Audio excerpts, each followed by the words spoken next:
Christy Taylor, the founder of Work Solutions LLC and Work Global News, and I'm here for another exciting interview. As you know, for Fibroid Awareness Month, we have been featuring women all across the nation and the world telling their stories of how they dealt with fibroids and how it's impacted their life. Well, today I am so excited for our dual panel. We have Dr. Karen Taylor and Mrs. LaToya Dwight, and they're going to be talking about something that's happening this Saturday down in good old Georgia. And I'm going to start by letting Miss Dwight, you guys go ahead and introduce yourselves, and then we're going to jump into today's discussion. LaToya, introduce yourself to our audience. Absolutely. Hey, good afternoon, everyone. My name is LaToya Dwight, and I am the founder of the Fibroid Pandemic, Pad the Pandemic Foundation, and also the race director of Run F.A.R 5K. And it's a pleasure to be having this conversation with you all today. I'm so excited. And Dr. Taylor, well, and I have to say, Dr. Taylor is my sister. So it's always great to have a conversation with her, especially when we're talking about health related issues. So, Dr. Taylor, introduce yourself to the audience and tell us a little bit about what you have going on. My name is Dr. Karen Taylor. I'm a physical therapist and athletic trainer. I am the founder of Invictus Smart Performance, where my clinic, we're basically a mobile clinic, and we specialize in treating endurance runners. That's what we do all day, every day, nothing but runners. So we want to keep the running community going. I specialize in doing 3D gait analysis with my runners and run coaching, just anything you can need from a running perspective. That's what I'm here for. All right. So the first question I've always asked everybody who has come to this discussion is, how has fibroids affected your life? Like, I think so many women are impacted by fibroids. Well, I don't think, I know, right? You have a whole run and organization that's dedicated to it, LaToya. For me, I've struggled with fibroids for years, and I believe this month was probably one of the first times that I've publicly discussed it. And hearing the stories of other women has been so reaffirming to me, because we've had a variety of journeys. Me, I've done a couple of myomectomies. Other women, they've had, a hysterectomy, but it's impacted the lives of women in so many ways. So, LaToya, tell us a little bit about your story and how you got started in this work. Yeah, so my story actually started back in 2014 when I was going to my OBGYN for over 12 years, and I was going to have my IUD replaced, and they could not locate it. So they ran an ultrasound. The ultrasound tech was able to locate it through a vaginal ultrasound. And as I'm getting back dressed, she says, "By the way, how are your fibroids coming along?" And my response was, "What's that?" And she immediately realized that I was never aware that there were fibroids on my uterus. So my doctor, the first question she asked was, "Do you plan to have any more children?" At that time, I had just gotten engaged, and I was like, "Well, I'm not sure." And she said, "Well, based on your age, and if you're not going to have any more children, I recommend a hysterectomy." Out the gate, first and only thing she ever recommended. And this is all within one doctor's office visit. I went on a 4-year journey. I had UFE back in 2019, extremely successful. During that time, I decided I want to try to help amplify voices to help raise awareness for uterine fibroids. And so I created my own 5K run walk called Run F.A.R 5K. And F.A.R is an acronym for Fibroid Awareness Resources. So think of other, awareness run walks like Susan G. Komen or Walk for Heart Health. It's just like that. And so, successful UFE in 2019, 2022, I started passing out, having heart palpitations, was very unsure what was going on. Over 18 months, no one could figure out what was going on with me. So finally, the fourth cardiologist here at Emory Midtown in Atlanta, she realized that the fibroids are cutting off the blood supply to my heart. And so literally her words were, "It's only a matter of time. It's not if something bad's going to happen to you, but when." So I've taken my pain and my tumultuous experience and turned it into passion and trying to help amplify voices to raise awareness towards uterine fibroids. Yeah, I don't think that most people can realize how serious this can become, right? And how it impacts a woman's health. And I've said publicly, well, this month, because I'm talking about it, because for the most part, it's been, for me, it was a feeling of shame and embarrassment because I don't have children. And because I'm always working and doing something, people automatically assume, well, she's older, she doesn't have children. Maybe that's, that she didn't want that, right? So I didn't have children because my life is impacted by fibroids. I suffered a miscarriage. I have not had a hysterectomy yet, but that's pending, right? And that's because even though I'm 43, I'm still holding out. But one of the guests that I've had, we're going to feature her this week. She talked about having to have a hysterectomy and just some of the feelings that were associated with that. So I try to highlight different stories because people, you went to the doctor, you found out when you were at the doctor, you already had children. So women are at different stages of their Mhm. life when they're experiencing this. So guys, there's women who have children, right? There's women who are diagnosed and continue to have children. So your life being impacted by fibroids, it comes and flows in different ways, right? There's different treatments, there's different Yep. ways to deal with it. And I love, LaToya, that you decided to be a light and use your experience. Can you say that acronym, the Run For acronym again? What does it stand Yes. for It again? is Run FAR 5K. FAR is an acronym for Fibroid Awareness and Resources. And it's a community driven event where we invite different advocates within the community, practitioners, doctors, supporters, volunteers, sponsors. And it's an entire community initiative. Yeah, I want to come back to you in a moment because I want to dig down deeper into this and some of the things you continue to do. But I'm going to kick it over to Dr. Taylor. So, Dr. Taylor, I want to talk to Absolutely. you a little bit about what inspired you to jump into this conversation about fibroids. And I know for me personally, you're always giving me advice about healthy living because I am in the military. I do have to run, so I do get Mhm. advice from my sister, obviously, right? But Karen has shared quite a bit of information with me about fibroids to kind of keep me on track.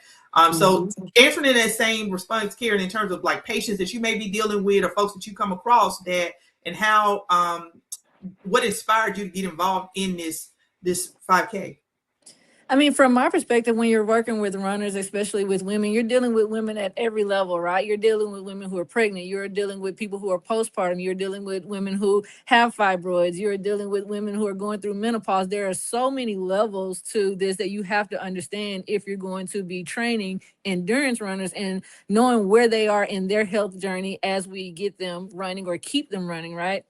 And for me, I actually met LaToya at an event not too long ago, and we were actually under the Big Peach running tent, and the young lady there introduced the two of us, and then we started talking about like what I do and then what she does. And when she started telling me that she has the Run Far 5K and like her initiatives with fibroids, immediately I was like, I want to help. My sister, she has been affected and impacted deeply by fibroids. And so whatever I can do to help, I want to do that. And so LaToya and I, we connected like we've known each other forever. Like it was just so great, like just hearing what she's doing and how I can be helpful to her by becoming a vendor at this 5K that she's doing. So with what she's doing and knowing that your history as my sister and what you've gone through and just women all around, how I can help has been just part of the reason why I wanted to definitely become a part of this initiative. Yeah, I think it's so important because, like I said, most women are not willing to speak up. I know for me, I shared a little bit about some of the assumptions that are just made about my life because I'm fast paced and I'm moving. But it really is as simple as it's a health issue, right? That I have to try to manage multiple iron infusions. And so, Latoya, what about anemia, anything like that? What other ways has this impacted your life or the life of other women around you? Some of the people that you've reached out to provide educational material to and support resources to. What about their stories? So for me, first, I gave you guys high level cliff notes, right? My experience was so much worse than that. Even to the point to where 3 days later, the doctor's office actually called me to schedule the hysterectomy after I was very explicit about not wanting it. Yeah. So as far as the people around me, after I started doing my research, I realized my late mother had fibroids. My mother in love, also known as mother-in-law, she has fibroids. My husband's godmother has fibroids. My niece was diagnosed with fibroids in her 20s, and her doctor tried to make her get a hysterectomy. And I was like, the devil is a lie. Absolutely Yeah. not. Let Auntie Toya step in. My other niece recently got diagnosed about 2, 3 years ago. She literally called me in tears asking if she was going to die about it. And so, and I mean, I can go on and on and on about all the different family and close friends who have been diagnosed with fibroids. But for me, it's bigger than just a raise. This is literally global, which is the reason Yeah. why my company is called the fibroid pandemic, because it's not just a domestic issue. Literally, 70% of women will develop fibroids within their childbearing age. So we're talking between age 12 and age 50. That's literally someone's entire life, right? Black women are 3 times more disproportionately impacted by fibroids.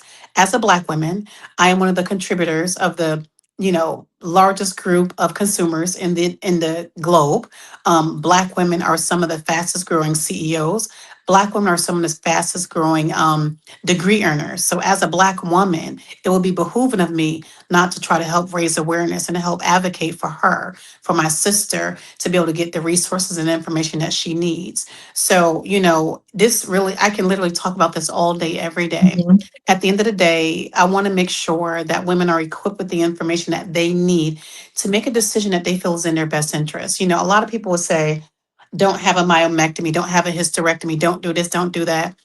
My whole advocacy approach is to educate yourself, because fibroids is not a one size fits all.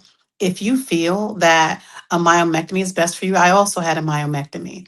I had a laparoscopic robotic myomectomy in November of 23. It's not for everybody. UFE is not for everybody. Going vegan is not for everybody. One of the biggest, weird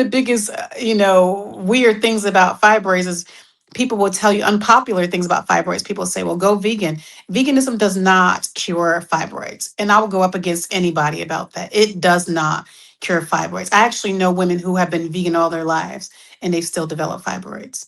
Yeah, So, because it depends on also the type of food you're eating too. Because mhm, well, that's a whole nother topic. But some vegan food, exactly. especially processed, can be just as bad. You Exactly. know, Yep. yeah. I love the work that you're doing. Karen, I love the advocacy that you're doing, stepping in to support and bring light. I mean, you talk about 70% of women being impacted around the world. This interview is going it's going to air on Thursday. Okay. I have a young lady who contacted me when I put out a call for speakers for this series, Real Women, Real Stories. I interviewed a young lady from the UK who wanted to tell her story. And one of the things that she mentioned in that discussion was, and I want to take it a little bit deeper since we got a little bit Mhm. more time in this. Is like I just want to touch on some of the feelings that women may experience. I kind of highlighted it with myself, but I was bringing up her specifically because she talked about that. I remember being in a room with a doctor who wasn't, we talk about culturally competent, right? Mhm. Doctors, just a Mhm. sense of awareness. But I remember being in a room and I was having some pain. I had just kind of went to one of those quick clinics. And first of all, this is when I was totally misdiagnosed when I was initially diagnosed with fibroids, because I actually had fibroids and appendicitis. But they kept laughing me off when I said, "Hey, my right side is hurting. Right, I'm hurting, hurting, hurting." Went in to have the fibroids removed. They found out that I could have died because I actually had been complaining for almost 2 years, and they were just saying, "Oh, that's your fibroids," and blowing me off.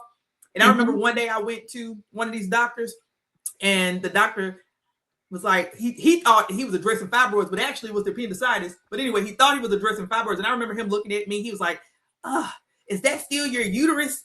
You need to just have that thing removed. And he said it just like that, right? And then once I actually went and had the surgery, it was actually fibroids, but it was actually my appendix that was doing all this. I could have died at 30 because, again, people not Wow. paying attention.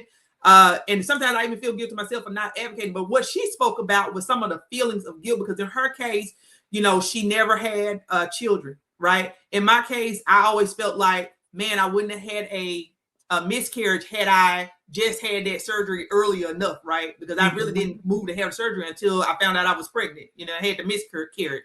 And so, what do you say to women who experience all kinds of feelings? Women who, when you might have dealt with this when you had a hysterectomy, uh, I can't have children any longer. So, what do you Mhm. say to those women? So, first of all, going through a fibroid healing journey is very tasking on your mental health, period. So, my first recommendation will be to consult with a professional. It's okay to pray it out. It's okay to consult with your girlfriends, but I strongly, strongly recommend that you consult with a professional mental health provider, because they can help give you tools to help you cope that perhaps prayer or consulting with your girlfriends will not give you. Because what it does is fibroids helps, it contributes to so many different feelings, a feeling of remorse, a feeling of missing out, the whole FOMO. It can also impact your upward growth trajectory in your professional life. It can affect your sexual life. It can affect your friendships with your girlfriends. It can affect your relationship with your children. So I'll tell you, for example, one of the several symptoms of fibroids, aside from the horrible periods everyone talks about, is extreme lethargy.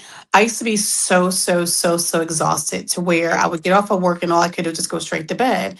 And I didn't have enough strength or wherewithal to go to my son's extracurricular activities. How do you think that made him feel?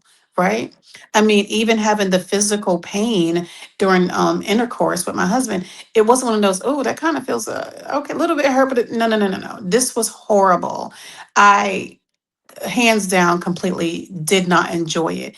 That impacts relationships. And oftentimes, when I bring that conversation about physical intercourse, when I bring the conversation up to men, my first thing is, do if all of a sudden it starts hurting, don't think that she's stepping out on you. Because they may be like, well, wait, we've been together for 2, 3 years. How all of a sudden it's just hurting? What are you doing? Maybe her body's changing.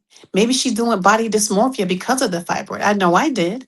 Maybe she's dealing with period poverty, not realizing that if you have to ration off your pads because you only got 6 more left between now and payday, but you got to pay for your child's school lunch, that is period poverty. Stuff like that happens to your coworkers, happens to your next door neighbors. Shit, it happens to you. It happened to me. I didn't know what period poverty was. So getting back to your question, I would say to truly consult with a mental health provider, but also talk to your family. Talk to your mother if your mother's still living. Talk to your aunties. Talk to your, female women in your family, just to get a better understanding of when did they go through menopause. Did they have fibroids? Were they dealing with other reproductive issues, such as the cousins of endometriosis, adenomyosis, so many other PCOS or cis or PCOS, right? Those are two different things. Have those open conversations and just be very mindful to do your own research. You cannot depend on Dr. Google. You got to do your own research. Before I took action, I did my own research for 4 years. I read medical journals. Some of them I understood, some of them I did not. I read scholar articles, some I understood, some I did not. And then I went to Dr. Google. By the time I went through all 4 of my second opinions, they were like, you really didn't need us because we didn't teach you anything in this visit. Like they felt, they felt a little bit inept because all the questions that we were addressing, I already knew the answer to. So you got to be your own biggest cheerleader, but be a cheerleader with your mental health as well. So speaking of mental health, Dr. Taylor, I want to get in a little bit about, you know, when it comes to running, staying fit, staying engaged, because I know you've given me, run plans, things that have helped me improve dramatically. I think when we started, I was running. Honestly, I had been so sick for so long. It was taking me almost an hour to just run 2 miles, like literally, right? Now it's like down to like 24 minutes. So we've definitely come a long way. So in terms of taking care of yourself, taking care of your body, and this is for any woman, right, at any stage of her life, because like you said, you work with a lot of different people. What advice would you give in terms of lifestyle changes? I mean, definitely. I think it's a important thing to recognize what's going on with your body first. Like really paying attention to the changes that are happening within your body.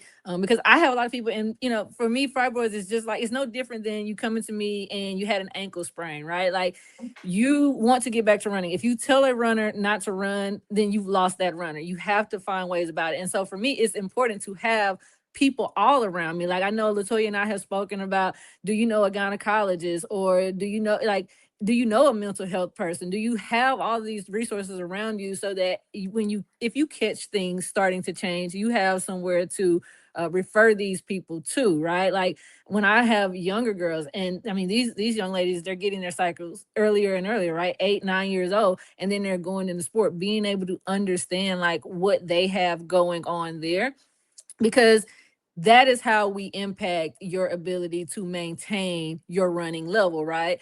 Because if you're not running, that is an impact on your mental health, especially if that was one of those tools that you were using to like maintain your sanity, right? Your peace of mind. Like, I have to run, I have to run. And so it's important for me to be able to keep people running, but having that understanding of what they may be going through so that we're not just missing the mark on why their times are what they are.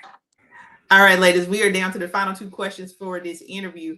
So, LaToya, I just want to ask you, what can people expect from the 5K experience when they come this weekend? So this is our 5th year. So for the 5th annual Run for Our 5K, expect the camaraderie, good energy, good people, vendors, sponsors, advocates, volunteers. Come to help raise awareness. If you're coming to be boring and on the sideline, then you're wasting your time. We're going to have a cheer squad. And one thing that we're actually doing new this year is that we are inviting all the run groups across Atlanta, across the world, really. And so we are going to really just give people bragging rights. So whichever run club comes with the most amount of runners, they're going to have bragging rights. And we actually got a really neat surprise for them. So bring the positive energy, positive vibes, and be ready to help raise awareness for fibroids. Sounds great. And Dr. Taylor, when they stop by your booth, what can they expect Invictus from Invictus Smart Performance? So come by and get race ready and then get your post-race recovery. I have my table out there will be set up. I'll have my pneumatic compression boots out there. I have my cups. I'll have my massage gun. I'll have everything you need to get ready. We'll be stretching you out. So anything you need to get ready for your race. And then after your race, anything you need to recover from your race, we'll be out there making sure that everyone feels good before and stays healthy after. Ladies, I want to say thank you so much for taking time to be a part of this series. I'm really excited to celebrate and support each of you, and to everybody that you have there running, everybody that you have there vending, showing love to all of those individuals and praying that all goes well for you this weekend. Now, I just wanted my final question to you all is, what do you have coming up in the next few months where people can learn more and see more? So tell us also your website. So throw that in there, to help promote yourself.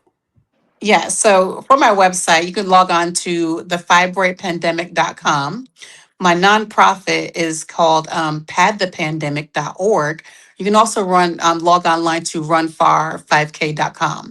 Although Run F.A.R 5K is my flagship event, I also have an amazing fibroid awareness sneaker gala in November this year. It's actually slated to be on November 14th.